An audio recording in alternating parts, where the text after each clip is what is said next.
I haven't done a martial art video for a while, but I've been reading your comment. So many of my fans are asking for more martial art videos. We'll see how this video does, then I'll consider to see if we want to bring back more martial art videos. So today I'm going to share with you a couple key tips on how to properly use the wooden dummy. Now, as a Wing Chun practitioner, as a Jeet Kune practitioner, that I love the wooden dummy. This is like my little toy here. And I particularly like when there's a pad with the on the dummy, because then I can hit it. One of the most common mistakes that a lot of beginners when they are practicing on the wooden dummy that they make is they are developing wrong habits or bad habits. That when it comes to sticky hand, when you're doing chi sao and stuff like that, they're not utilizing what they're supposed to be developing, some of the attributes from the wooden dummy. So today I want to share with you just a few things that for you to watch out for when you're practicing. So number one, when you are practicing in front of the dummy, understand that this represents, a lot of people think this represents the wrist part, the fist part. Actually, no. You notice the length of the wooden dummy, a lot of the arm, is actually this represents the elbow, right?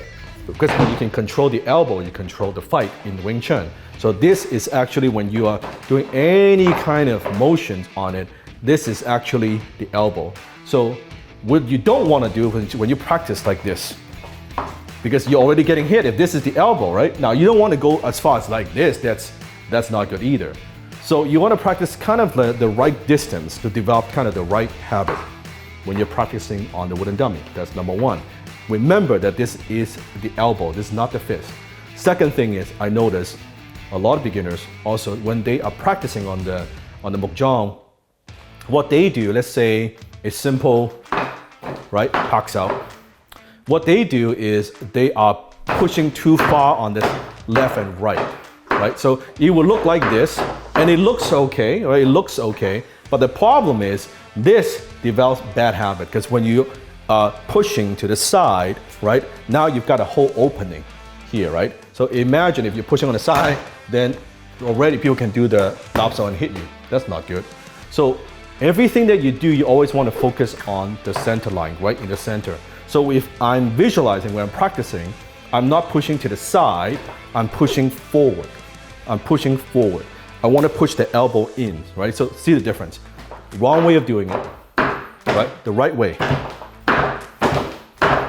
You notice the motion, I want it to be like that. It's forward, right? They're slow, forward, not to the side, it's forward, right? You want, and then same thing with this, right?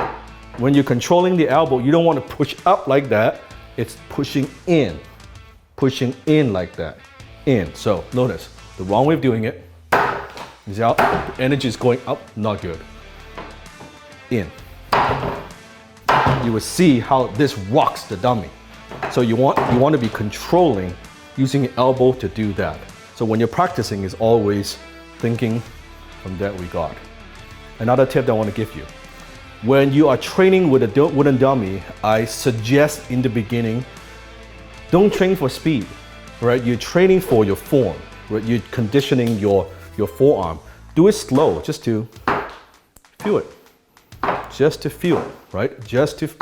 Very simple, just to feel. If you're doing anything like that, if you're doing pasta, just do it one at a time, right? Very simple. And later on then you can hit it with power and stuff like that, but that comes later, right? Forget about speed. You want accuracy. Last tip, when you are practicing, think about this again, this is the middle arm, right? When you're doing this, never forget the leg. Never forget the leg.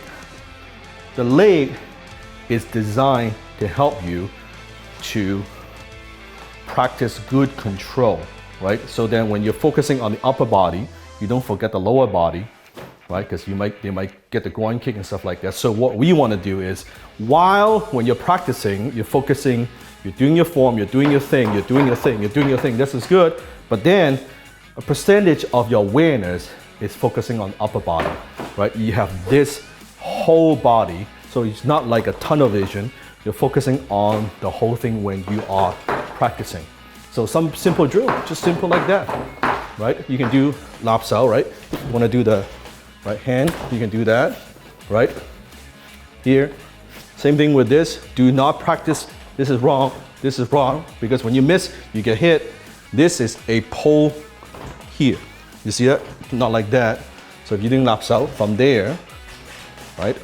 Same thing with here. So just feel, in the beginning, just same this, feel it. That's not what it is, right? And it's not about the dummy, it doesn't have to be expensive. You just need to practice. I remember in the beginning, I had my own little clothing rack. I was just practicing, right? Now I have a nicer dummy, but don't let that stop your training. So those are very simple beginner tips that you could use today to hone your skills to become a better martial artist. And as Bruce Lee said, don't forget, be water, my friend.